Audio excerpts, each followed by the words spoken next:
গণতান্ত্রিক পথে যাত্রা শুরু করবে ইনশাআল্লাহ।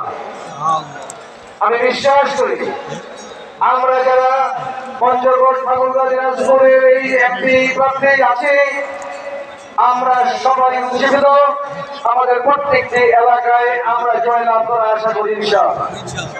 আপনাদের সবাইকে আমি অভিনন্দন জানাই, অনুরোধ জানাই, বিশেষ করে যাদের আত্মীয় স্বজন বীরগঞ্জ এবং কাহারোলে আছে, আপনারা আপনাদের আত্মীয় স্বজনকে বলবেন, অনুরোধ করবেন যেন আমাকে ধানের শীষে ভোট দিয়ে দিনাজপুরে 1 আসনে বীরগঞ্জ কাহারোলের এমপি পদে নির্বাচিত করে। আমি আমার এলাকার লোকদেরকে, আমাদের মানুষদেরকে, জনগণকে প্রতিশ্রুতি দিচ্ছি, গতানুগতিক রাজনীতির বাইরে গিয়ে আমি সততার সাথে আমি আমার এলাকাকে উন্নয়নের দিকে নিয়ে যাব। সন্ত্রাস দমন করবো, দুর্নীতি মুক্ত করবো,